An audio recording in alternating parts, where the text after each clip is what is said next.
ठीक है, ये जो क्वेश्चन आया है आपको एग्जाम में, उसके बेसिस पर मैं बता रहा हूं ये law, the relation between specific heat and molar mass. So specific heat multiplied by molar mass is equal to nearly 6.4.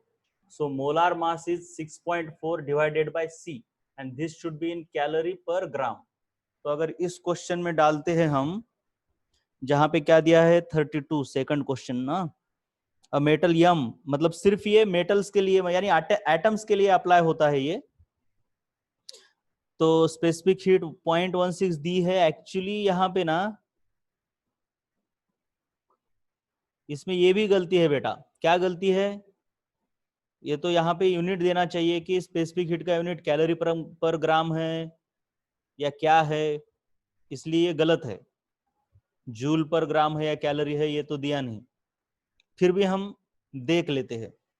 Is equal to 6.4 होता है, राइट? तो सिंपल सी बात है, मोलार मास, उस एटम का, मेटल का मोलार मास कितना आता है 6.4 अपॉन 0.16। तो आपका आएगा यहाँ पे, ये 2 0 आ गया है तो ये 40 आता है। So molar mass of that metal is 40, यानी कि वो कौन है? 40 वाला कैल्शियम है, राइट? 40 मोलार मास है, यानी वो मेटल कौन सा है? कैल्शियम। तो उसका मेटल क्लोराइड क्या होता है? CaCl2। तो MCl2 आंसर आएगा आपका, option number B. 32nd question जो है आपको पूछा है कि भाई स्पेसिफिक हीट 0.16 है किसी मेटल की, तो उसका मेटल क्लोराइड कैसा होगा? तो उसका मेटल क्लोराइड होगा MCl2। चलिए, इसके बाद क्वेश्चन नंबर है 39, 36, जो कि मैंने बोला 36 छोड़ दो, बाद में है 39। हाँ, इलेक्ट्रोलाइसिस के ऊपर है। मैंने क्या बोला? या इलेक्ट्रोलाइसिस पर क्या है 39th question? Molten magnesium oxide was electrolysed, magnesium oxide. तो सबसे पहले आपको पता होना चाहिए, जो भी मैग्नीशियम ऑक्साइड है, ये प्लस होता है, ये माइनस होता है, तो ये एनायंस एनोड पर जाएंगे और ये जाएगा कैथोड पे। तो number of equivalents of magnesium is equal to number of equivalents of oxygen हो जाएगा। तो number of equivalents of magnesium, इसका फॉर्मूला क्या है? नंबर ऑफ इक्विवेलेंट्स हम कैसे निकालते हैं? Number of moles into valency is equal to number of moles into valency. ये तो लॉ मैंने बताया ना, इलेक्ट्रोलाइसिस में दोनों के नंबर ऑफ इक्विवेलेंट्स सेम होते हैं। या फिर फैराडे का लॉ भी हम यूज कर सकते हैं बेटा। फैराडे का लॉ क्या कहता है? यहां से भी जा सकते हो या फिर यहां से। फैराडे का लॉ कहता है the mass deposited is proportional to equivalent weight, यानी mass 1 upon mass 2 is equal to equivalent weight 1 upon equivalent weight 2। इस तरीके से भी हम कर सकते हैं, अलग अलग तरीके। छोड़ो, मैं इस तरीके से जाता हूं जो कि आपको पता है ऑलरेडी। तो दोनों की वैलेंसी, मैग्नीशियम की भी 2 है, ऑक्सीजन की भी 2 है, तो ये भी कैंसिल, ये भी कैंसिल। तो number of moles of magnesium is equal to number of moles of oxygen. अब इसका मास दिया है हमें मैग्नीशियम का, और ऑक्सीजन का वॉल्यूम पूछा है, तो मैं डायरेक्टली क्या करता हूं, ऑक्सीजन का वॉल्यूम निकालना है तो मैं दोनों को फॉर्मूले में कन्वर्ट करता हूं। इसका मास दिया है तो इसको मास अपॉन मोलार मास लिखता हूं, और इसके नंबर ऑफ मोल को वॉल्यूम अपॉन मोलार वॉल्यूम लिखता हूं। तो मास ऑफ मैग्नीशियम, ये है मैग्नीशियम के लिए, ये है ऑक्सीजन के लिए। तो मास ऑफ मैग्नीशियम आता है volume upon molar volume into molar mass of magnesium. ये है ऑक्सीजन का, ये है मैग्नीशियम का, भूलना नहीं है। तो वॉल्यूम हमको, अरे सॉरी, वॉल्यूम निकालना है ना, we have to find the volume. तो मैं थोड़ा उल्टा कर देता हूं। तो वॉल्यूम इज इक्वल टू क्या आएगा बेटे? देखो, volume is equal to mass upon molar mass of magnesium into molar volume. Mass कितना दिया है ऑक्सीजन का, नहीं मैग्नीशियम का?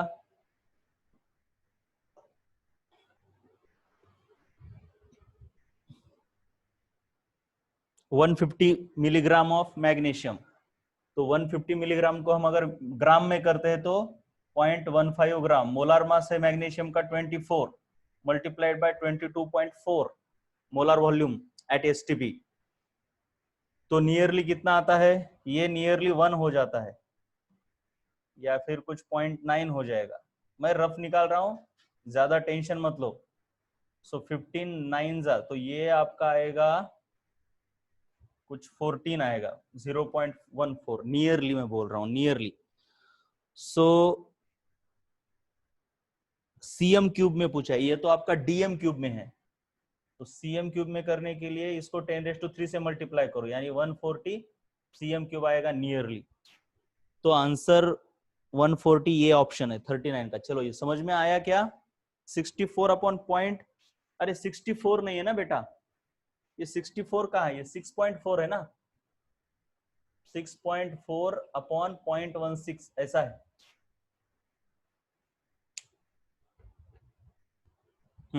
चलो ये समझ में आया क्या? ये जो क्वेश्चन मैंने अभी बताया, मैं जरा डोर क्लोज कर लेता हूं।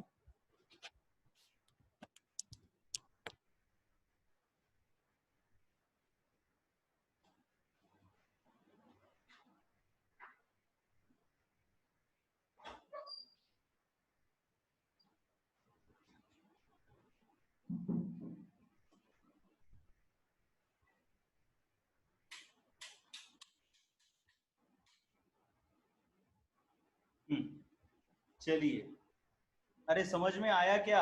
ये वाला जो क्वेश्चन मैंने बताया इलेक्ट्रोलाइसिस का, बोलो बेटा। इलेक्ट्रोलाइसिस का क्वेश्चन सबको समझ में आया? यस। यही इंपॉर्टेंट है।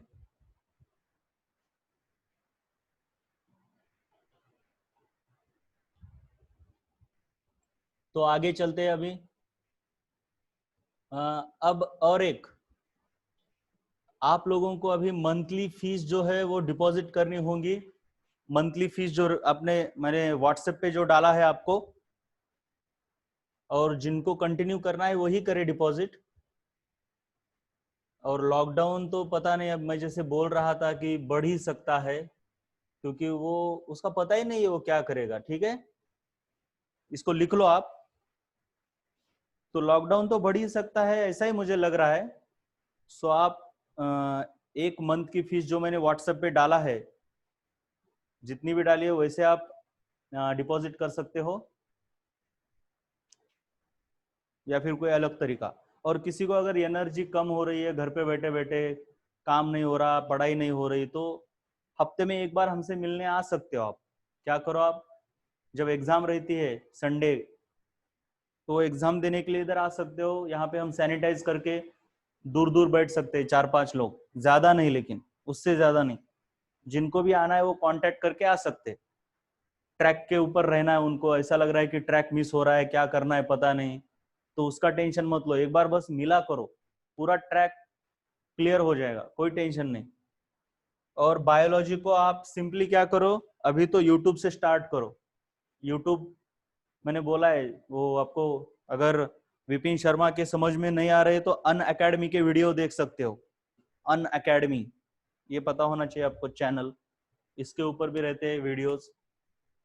जो हफ्ते में हमारी एग्जाम हो रही है,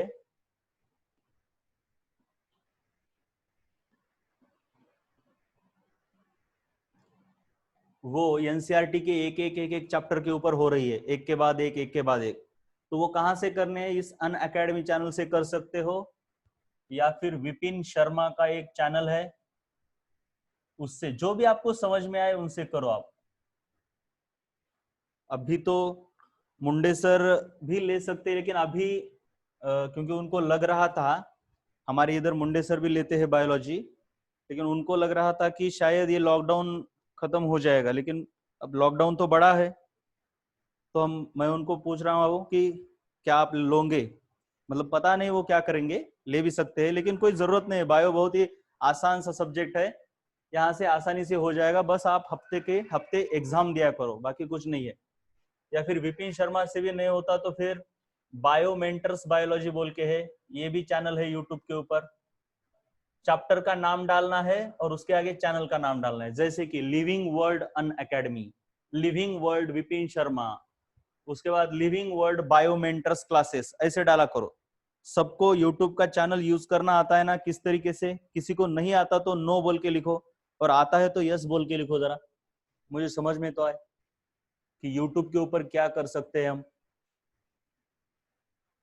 ठीक है, ओके। तो इस तरीके से यूट्यूब से बहुत ही आसानी से होता है बेटा। इंपॉर्टेंट है कि आप क्या करो, बस एग्जाम दिया करो रेगुलरली, और एग्जाम में टारगेट रखना है आउट ऑफ 360 300 मार्क्स आने चाहिए। ठीक है, मैथ्स के लिए भी आप अनअकैडमी यूज कर सकते हो, नो प्रॉब्लम। और 300 मार्क्स आने चाहिए आउट ऑफ 360, तो फिर उस हिसाब से लिया करो। मतलब कितने परसेंट मार्क हो गए?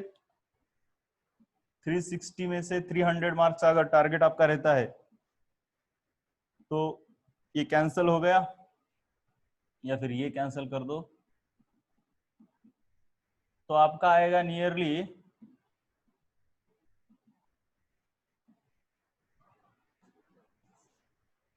85% आपको बायो में मार्क्स लाने हैं। 85%, मतलब अगर 100 मार्क के एग्जाम होते हैं तो उसमें आपको 85 आने चाहिए। समझ गए होंगे आप? उस तरीके से बायो में आपका टारगेट होना चाहिए, फिजिक्स में आपका 125 का टारगेट होना चाहिए, और केमिस्ट्री में 150 का टारगेट होना चाहिए। 150, 150। तो ऐसे मिला के बहुत ही आसानी से मार्क्स आपके, और बहुत आसानी से गिरते हैं, ऐसा कुछ नहीं है। बायो में यूजुअली 325 लेते हैं लोग, बहुत ही आसानी से लेते हैं, वो भी बहुत ही आसानी से। केमिस्ट्री और फिजिक्स में आपको क्या है, हेल्प की जरूरत लग सकती है, मतलब जहां पे आपको प्रॉब्लम्स नहीं आ रहे, डाउट्स है, तो वहां पे थोड़ा सा आपको फिजिकल में प्रॉब्लम जा सकता है, लेकिन फिर भी आसानी से 140 टू 150 मार्क्स केमिस्ट्री में आते हैं। और बायो फिजिक्स में अगर कोई सीरियसली करता है तो 125 आ जाते हैं बेटा। तो देखो, ये 0 5 और 2 7 और 2 9 और एक 0 3 1 5 5 6, ये 600 मार्क्स आपके इस तरीके से आते हैं। लेकिन बायो में 325 आने चाहिए, और वो आसान होता है, रट्टा मारो बस। 150 केमिस्ट्री में, फिजिक्स 125, ये भूलना नहीं है, यही आपका फॉर्मूला रहना चाहिए आखिरी तक। और ऐसे ही मार्क्स गिरते हैं, ऐसा नहीं होता। यूजुअली ज्यादातर लोगों को फिजिक्स में ज्यादा नहीं गिरते, केमिस्ट्री में ही गिरेंगे। भले ही आपको फिजिक्स पसंद हो, लेकिन मार्क्स गिरेंगे केमिस्ट्री में, क्योंकि सब्जेक्ट का वो डिजाइनिंग ही वैसा है। लेकिन कुछ बच्चे होते हैं कि उनको कभी कभी फिजिक्स में ज्यादा आते हैं, लेकिन मेरे तो अभी तक का एक्सपीरियंस ऐसा ही है कि केमिस्ट्री से ज्यादा फिजिक्स में ही आएंगे आपको, फिजिक्स में सॉरी केमिस्ट्री में ही ज्यादा आएंगे। मैंने जैसे कि एग्जांपल दिया था कई बार, ऋषिकेश केंद्र, उसका फिजिक्स हैंड था, बहुत ही उसका कमांड था फिजिक्स के ऊपर, और वो कहता था सर केमिस्ट्री में जरा प्रॉब्लम जा रही है, आप जरा कुछ क्वेश्चन मुझे बताइए, या 2-3 चैप्टर, उसको मैंने इक्विलिब्रियम करा के दिया था चैप्टर। तो मतलब उतना नहीं था उसका होल्ड केमिस्ट्री और बायो के ऊपर, लेकिन फिर भी उसको ज्यादा मार्क केमिस्ट्री में है, 165 है शायद, और फिजिक्स में 160 है। तो मेरे कहने का मतलब यही है कि सब्जेक्ट की डिजाइनिंग ही कुछ ऐसी है कि ऐसा होता है। तो आपको इस तरीके से टारगेट रखना है, भूलना नहीं। और एनर्जी मेंटेन रखनी है। जो लोग कर रहे हैं वो तो प्रिपरेशन स्टार्ट कर दिए, कोई किसी क्वारंटाइन सॉरी कोरोना वोरोना होने का जाने का कोई भी वेट नहीं कर रहा, करने वालों ने शुरू कर दिया है। ठीक है, ओके। चलिए उसके बाद सो आपको मंडे तक क्या करना है, फीस डिपॉजिट करनी है, जिन लोगों को कंटिन्यू करना है। ठीक है, और कंटिन्यू मुझे तो लग रहा है कि शायद करना ही होगा। It is not possible to go somewhere I think for nearly 1 year और 6 मंथ्स। चलिए, तो क्वेश्चन नंबर तो हो गए सब, अब आगे चलते हैं हम।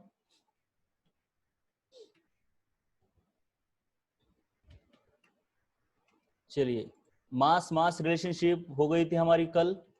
उसके बाद हमने वॉल्यूम सब, मतलब रिलेशनशिप ऐसी कोई होती नहीं है चीज, किसी से भी किसी के भी रिलेशनशिप हम कर सकते हैं। अब यहां पे है volume volume relationship, volume volume relationship.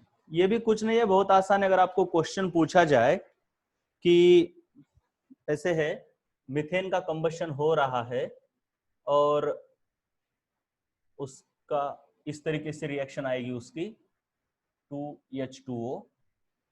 तो बेसिकली क्या होता है, आप यहां पे बोलोगे मान लो इसके 20 लीटर्स रिएक्ट हो गए मीथेन के, और आपको पूछा कि इसका वॉल्यूम कितना प्रोड्यूस होगा। तो अभी तक जो किया उससे आप क्या करोगे, यहां से इधर जाओगे, इसके नंबर ऑफ मोल्स निकालोगे, वॉल्यूम अपॉन मोलार वॉल्यूम करोगे, 20 अपॉन 22.4 करोगे, कुछ तो आंसर आएगा। मान लो 0.8 आता है, मान लो मैं कह रहा हूं। फिर इसके मोल से इसके मोल्स निकालोगे, स्टोइकियोमेट्री, इसके 1 से 2 प्रोड्यूस होते हैं तो 0.8 से 1.6 प्रोड्यूस होंगे, ये हो गए इसके नंबर ऑफ मोल। और इसके नंबर ऑफ मोल से इसका वॉल्यूम निकालोगे, volume is equal to number of moles into molar volume, that is 1.6 into 22.4। तो नियरली आपका आ जाएगा, नियरली मैं बोल रहा हूं, बार बार बता रहा हूं मैं बेटे, चलिए 1 मिनट, तो नियरली 40 आ जाएगा, नियरली मैं बोल रहा हूं, ठीक है। तो ये तो हो गया। अब क्या ये समझ में आया आपको, ये समझ में आया मैंने जो किया अभी बोर्ड के ऊपर, बोलो एक बार। बोर्ड के ऊपर किया, हाँ ठीक है। 31 कांचन, हाँ आप बोल रहे हो कि 31 क्वेश्चन, ठीक है 31 वाला भी करके देता हूं अभी। 0.765 gram of acid gives 0.535 of carbon dioxide and 0.12 gram of H2O, then ratio of percentage of carbon and hydrogen is. अरे भैया किसी एसिड के अंदर CO2 कहां से आ रहा है, ये 0.765 gram of N acid gives, लेकिन कहां से दिया, किसके साथ रिएक्ट होके दिया, ये तो यहां पे बताया नहीं। H2O, एसिड से CO2 और H2O कैसे पैदा हो रहा है भाई, मेरे ख्याल से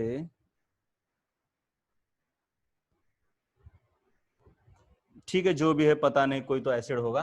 सबसे पहले ठीक है वो मैं बताता हूं, पहले ये वाला बताओ, बोर्ड के ऊपर जो हुआ ये समझ में आया आपको, आपका क्वेश्चन बताता हूं, बोर्ड के ऊपर का समझ में आया, ठीक है। अब इसको करने का एक और आसान तरीका है, और ये तरीका सिर्फ वॉल्यूम वॉल्यूम के लिए अप्लाई होता है, मास मास मास वॉल्यूम के लिए नहीं। आसान तरीका है वॉल्यूम वॉल्यूम का, मतलब वॉल्यूम वॉल्यूम का रिलेशन बिल्कुल मोल मोल की तरह होता है गैसेस के लिए, मैं गैसेस के लिए बोल रहा हूं, not for liquids. Volume volume का रिलेशन बिल्कुल ही किसकी तरह होता है, मोल की तरह, दूसरा मास का नहीं होता, मास वॉल्यूम का भी नहीं होता। तो क्या होता है देखिए, वॉल्यूम वॉल्यूम डायरेक्टली आप बोल सकते हो, इसको कैसे पढ़ते हैं देखो, 1 mole of CH4 reacts with 2 mole of oxygen, ये तो आपको पता है। इसको और एक तरीके से भी पढ़ सकते हो directly, at given temperature pressure यानी STP अगर हो तो 1 litre of CH4 reacts with 2 litre of oxygen directly to give 1 litre of CO2 and 2 litre of H2, उसको भी प्रूव कर देता हूं मैं। लेकिन इसको ऐसा नहीं कह सकते कि 1 ग्राम, चलिए ये तो आपको समझ में आया ना। तो यहाँ पे क्या क्या लिख सकते हैं हम, चलिए ये मैं 20 लीटर को जरा इधर लिख लेता हूं, क्या क्या लिख सकते हैं। एक तो आपको पता है 1 मोल रिएक्ट्स विथ 2 मोल, ये लिख सकते हैं हम। इसको मैं ऐसे भी लिख सकता हूं, 1 लीटर रिएक्ट्स विथ 2 लीटर, या फिर 1 metre cube reacts with 2 metre cube, 1 ml reacts with 2 ml। तो इसको हम 1 मिलीमोल रिएक्ट्स विथ 2 मिलीमोल भी कह सकते हैं, लेकिन 1 ग्राम रिएक्ट्स विथ 2 ग्राम नहीं कह सकते। यानी मोल के लिए जो रेशियो अप्लाई होता है वही रेशियो वॉल्यूम का आता है, लेकिन वही रेशियो मास का नहीं आता। मुझे क्या कहना है सबसे पहले ये समझ में आया, क्या क्या कहना है, प्रूफ नहीं, क्या कहना है मुझे, मैं बताना क्या चाहता हूं, समझ में आया, बोलो एक बार। राइट, अब आगे, अब आगे चलिए, आगे चलते हैं। क्या आगे है, क्यों ऐसा है, मतलब मास में वही प्रोपोर्शन आता है जो मोल का प्रोपोर्शन है, मतलब 1:2 है अगर मोल का प्रोपोर्शन, तो मास सॉरी वॉल्यूम का भी वही प्रोपोर्शन आता है। क्यों आता है देखते हैं, चलिए 20 लीटर, ठीक है। अब मैं बताता हूं, इसका 1 मोल है, इसके 2 मोल है, ठीक है, मैं रेशियो 1:2 हो गया इसका। अब अगर इसको वॉल्यूम में कन्वर्ट करता हूं मैं, वॉल्यूम में, तो 1 मोल का वॉल्यूम कितना होता है भाई, 1 × 22.4 लीटर, राइट, इज 2। 2 मोल का वॉल्यूम कितना होगा, 2 × 22.4, यानी मोलार वॉल्यूम। और दोनों का मोलार वॉल्यूम सेम है। ये जो है ना, ये कुछ नहीं है, ये मोलार वॉल्यूम ही तो है। लेकिन ये देखिए, ये हो गया मोल के बारे में, ये हो गया वॉल्यूम के बारे में। अब मास के बारे में देखोगे तो क्या होगा, 1 into molar mass of methane is to 2 into molar mass of O2। अब यहां पे ये कैंसिल होता है, रेशियो इसका भी 1:2 है, इसका भी 1:2 हो गया। लेकिन यहां पे ये कैंसिल नहीं कर सकते ना हम, क्योंकि इसका मोलार मास अलग है, इसका मोलार मास अलग है, इसलिए इनका रेशियो वही नहीं रहता जो कि मोल्स का है। लेकिन वॉल्यूम का रेशियो मोल की तरह रहता है, क्योंकि मोलार वॉल्यूम दोनों का सेम रहता है। इसीलिए मैं ये भी कह सकता हूं कि 1 मोल रिएक्ट्स विद 2 मोल, या फिर 1 लीटर रिएक्ट्स विद 2 लीटर, लेकिन 1 ग्राम रिएक्ट्स विद 2 ग्राम नहीं कह सकता। क्या आपको ये पूरा समझ में आया? Whatever the thing I want to tell you, have you got it? समझ में आया? इसलिए जब कोई भी रिएक्शन वॉल्यूम वॉल्यूम रिलेशनशिप पर दी हो, तो आपको ये पूरा ऐसा झमेला करने की जरूरत नहीं है, 20 लीटर से इधर जाओ, फिर इधर जाओ, फिर इधर जाओ, जरूरत ही नहीं। आप डायरेक्टली जा सकते हो। 1 लीटर से इसके 2 लीटर प्रोड्यूस होते हैं, तो 20 लीटर से इसके 40 लीटर प्रोड्यूस हो गए। क्या ये भी समझ में आया मैंने कैसे किया? 1 लीटर से इसके 2 लीटर, मोल का भी 1 मोल से 2 मोल, तो 20 मोल से 40 मोल। 1 लीटर से 2 लीटर, तो 20 लीटर से 40 लीटर। लेकिन ऐसा नहीं कि 1 ग्राम से 2 ग्राम, नो नो नो, ऐसा नहीं। ठीक है, तो 20 लीटर, 20 लीटर से डायरेक्ट 40 लीटर।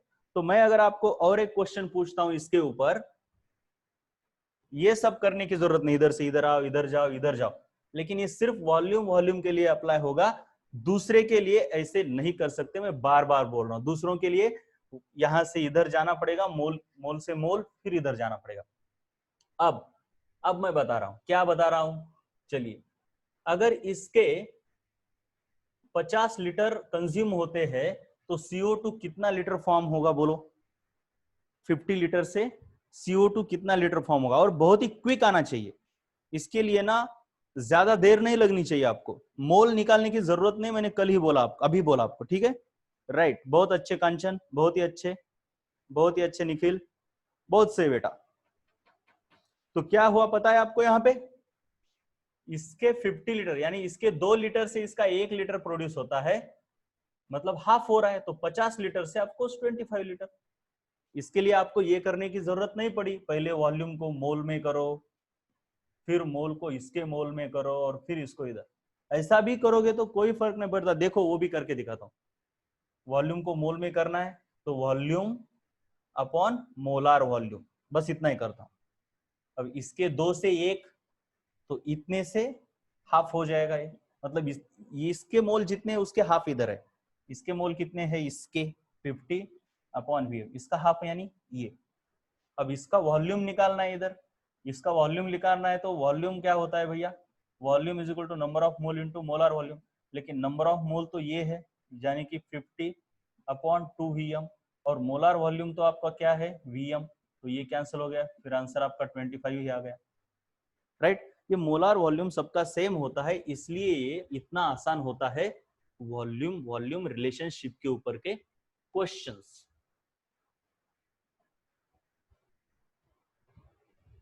तो आप कौन सा क्वेश्चन कह रहे थे? जरा देखता हूं मैं, 31।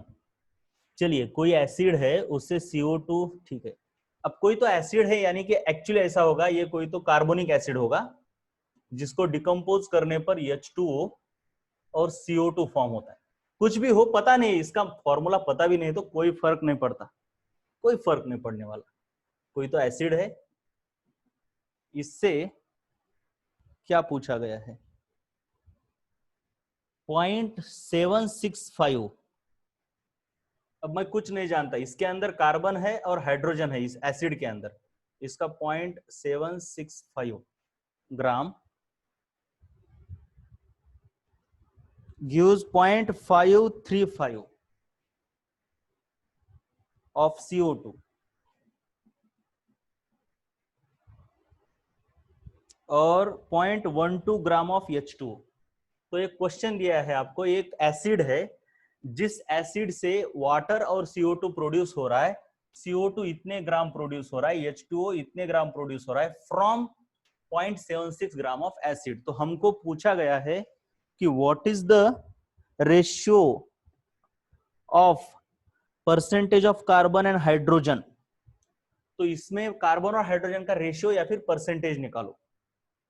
ठीक है, रेशियो निकालना है यानी परसेंटेज ही निकालना होता है, कुछ नहीं होता। अब देखो इसमें कार्बन हाइड्रोजन और भी कुछ कुछ होगा, पता नहीं, ये ऐसे भी हो सकता है CH3COOH, पता नहीं, लेकिन कार्बन और हाइड्रोजन। अब हमको ये पता है कि यहां पे जितना भी हाइड्रोजन आया है इस वाटर में वो इसी से आया है, इस एसिड से ही। और यहाँ पे जितना भी कार्बन आया है वो भी एसिड से आया। तो मैं एक यहाँ पे लिख लेता हूं, carbon in CO2 is equal to carbon in acid.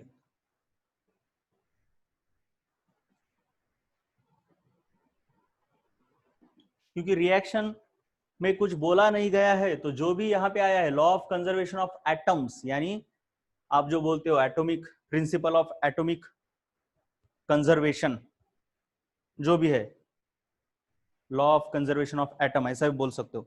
तो जो भी कार्बन के एटम्स यहाँ पे आए हैं या फिर जो भी मास कार्बन का यहाँ पे है वो मास यही से तो आया है।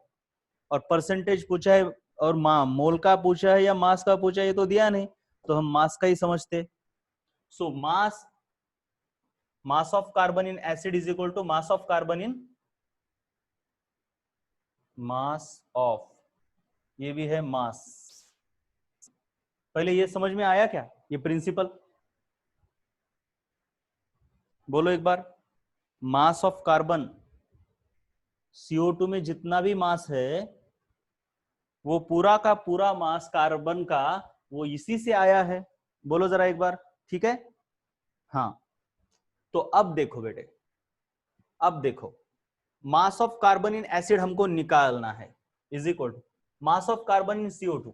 अब CO2 के अंदर कार्बन का मास कैसे आएगा, देखो जरा, सिंपल सी बात है। ये CO2 का पूरा मास होता है 44 ग्राम।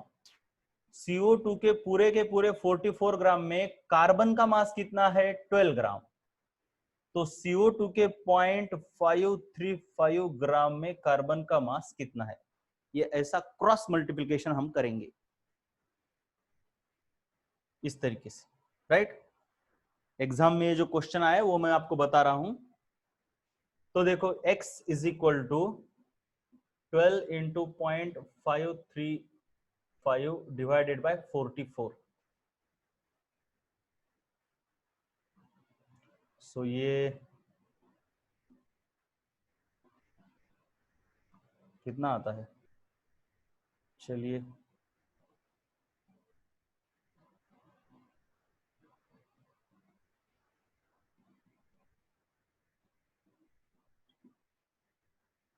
जीरो करना पड़ेगा। 11 4 जा 44, 6 एंड 3 7 बच गए। 11 7 जा, मैं नियरली निकाल रहा हूं, टेंशन मत लेना। 6 नहीं 6 एंड 3 95, 11 9 जा आएगा आपका, या फिर मान लो 8 जा कर दिया तो 2 7 70, 11 6 जा, इस तरीके से आएगा। इसको इससे मल्टीप्लाई करते हैं तो 3 6 जा 18, 3 8 जा 24, 25 हो गया, 3 4 जा 12, 14 हो गया। So this is the mass of carbon in the acid. So this is mass of carbon in acid. चलो ये समझ में आया क्या आपको, यहां तक समझ में आया, ठीक है। पहले ये लिख लो, आप लिख लो, इसको लिख लो आप। क्वेश्चन नंबर शायद 31 है, एग्जाम के अंदर आया है। पहले मास ऑफ कार्बन निकाला, ऐसे ही मास ऑफ हाइड्रोजन निकालेंगे हम, लिख लो। आपको अभी खुद से ट्राई करना है, जैसे मैंने mass of carbon in acid निकाला वैसे ही mass of hydrogen in acid निकाल के दिखाएंगे मुझे सभी लोग। Come on quick.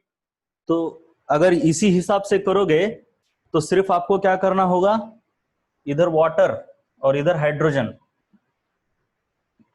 तो ये आपका वाटर के 18 ग्राम में हाइड्रोजन का 2 ग्राम है, राइट, सही है ना। वाटर के 18 ग्राम में हाइड्रोजन 2 ग्राम है, तो वाटर अगर 0.12 ग्राम प्रोड्यूस हो रहा है तो उसमें हाइड्रोजन कितना प्रोड्यूस हुआ? तो आपको क्या करना होगा, 0.12 इंटू 2, यहाँ पे 0.12 और नीचे है 18,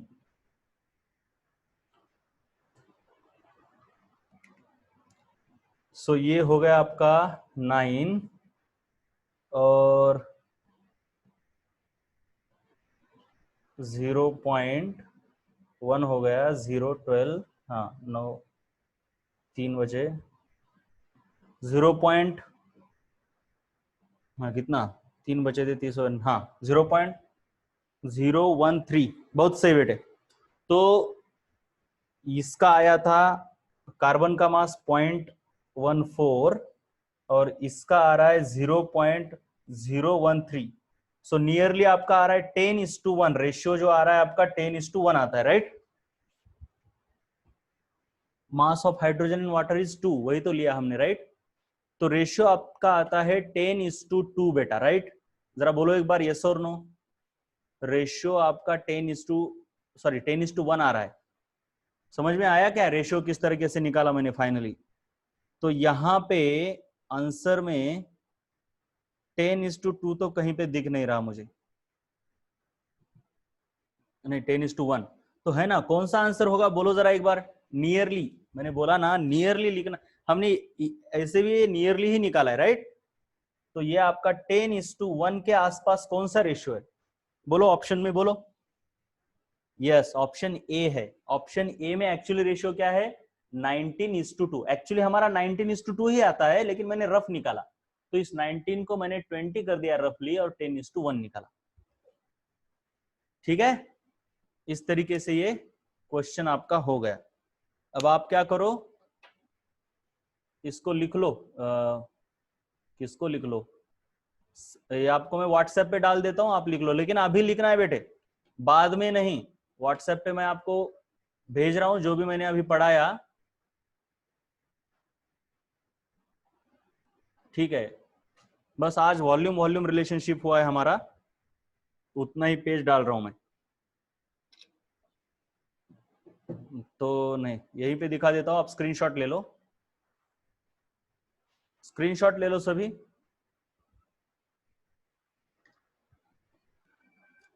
ये वाला है, बस ये वाला पेज है, फटाफट ले लो स्क्रीनशॉट। नीचे ले रहा हूं अभी, फटाफट लेना है।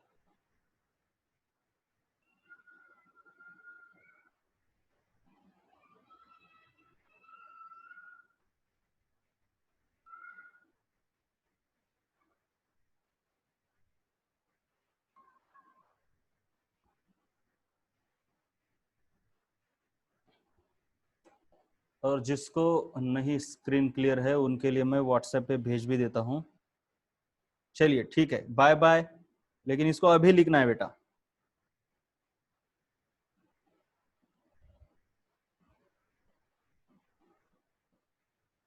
व्हाट्सएप पे भी भेज दिया।